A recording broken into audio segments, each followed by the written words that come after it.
Set amid farms and a wildlife preserve, the Paducah Gaseous Diffusion Plant processes natural uranium into enriched uranium, the kind used as fuel in nuclear reactors or nuclear weapons. Since 1952, it's been operated for the federal government by private companies. Union Carbide was the first and ran the plant until 1984. Al Puckett worked there in the early years. When we first started to work over there, well, they had the Geiger counters, and if we worked in stuff, and we got contaminated, well, we'd put our hands in the Geiger counter, and if it showed it was radioactive, we'd go wash it off, and then later on, they took the Geiger counters out, and they told us, says, that stuff won't hurt you. Said it's harmless. Says it won't hurt you if you ate it. Said it wouldn't hurt you. Joe Harding worked at the plant for 18 years, starting in 1952.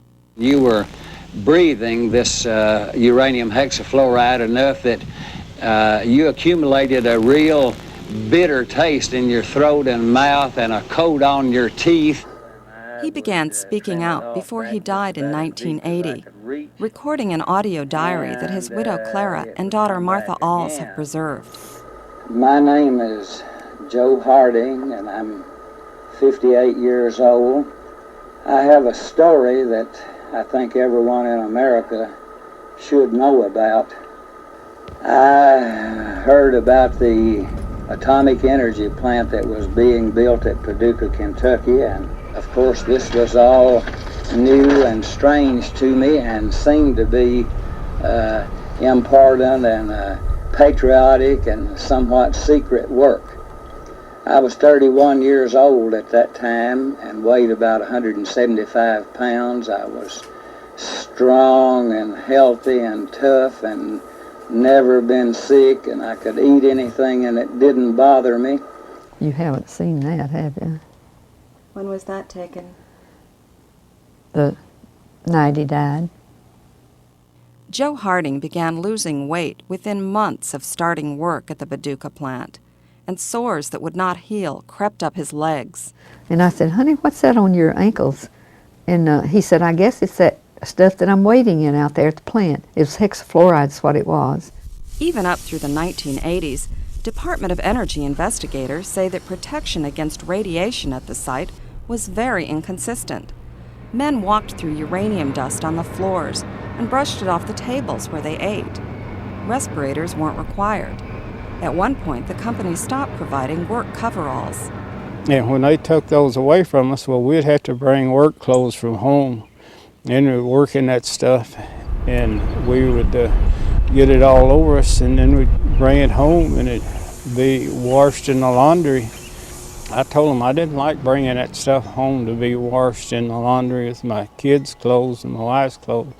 And the guy, the public relations people said, if you're really concerned, said you'd wash your clothes here at the washroom. Union Carbide has not answered our requests for an interview about its management of the plant. Until the late 1970s, the plant also recycled spent reactor fuel, exposing workers to intensely radioactive plutonium, technetium, and neptunium.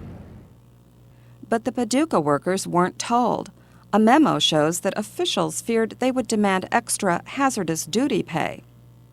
After a Washington Post report in February, the Department of Energy admitted that the plant had also secretly dismantled and milled scrapped nuclear weapons over the years, burying them on the grounds or storing them above ground, like the rusty uranium cylinders and other heaps of contaminated scrap. People who lived nearby knew even less than the workers. Energy Department investigators reported earlier this year that on some nights and overcast days, the plant vented radioactive steam and smoke from its stacks. They also found the plant dumped contaminated scrap and equipment near the wildlife reserve, where it was scavenged by workers there. Union Safety Officer Jim Keyes has worked at the plant since 1974 in areas where uranium was handled. They would spill material on the floor. They take like a regular broom, just sweep it up, put it in a dumpster or garbage pail, and then I've seen them take fire hoses and wash the remaining spill out the door into a drainage ditch. No official at the Paducah site would be interviewed, but an Energy Department spokesman, Walter Perry, visited from the regional office at Oak Ridge, Tennessee. And we certainly want to get to the bottom of this. We want to determine what type of work was conducted here, because if there are things in our landfills and our classified burial grounds, we need to know that. The veil of secrecy was one that was very thick back in the Cold War.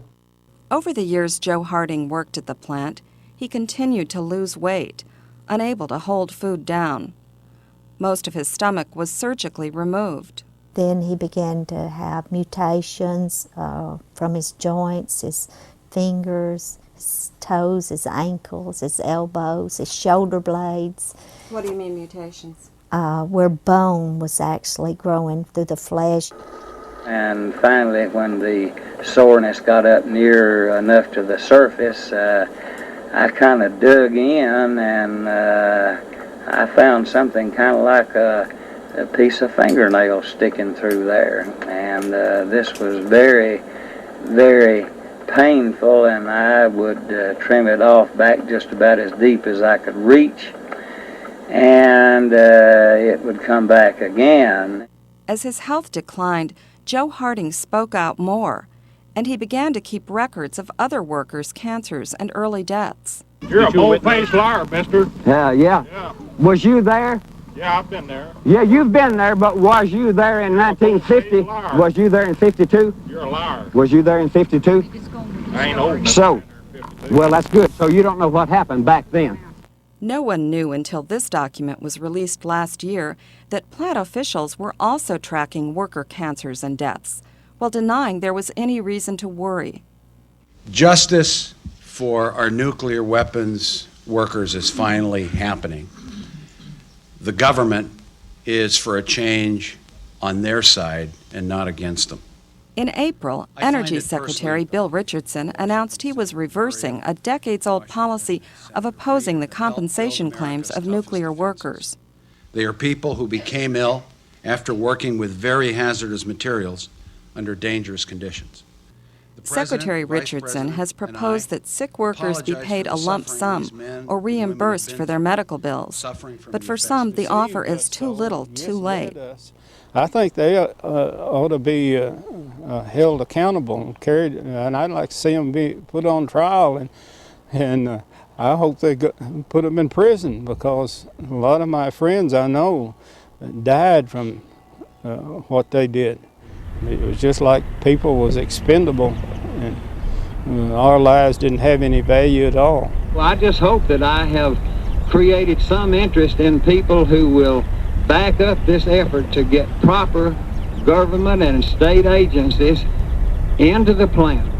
By finding the beautiful roses that are hidden in life's thorny branches. Of toil, pain, and cares, he lived the impossible dream and died with the hope that it would last forever.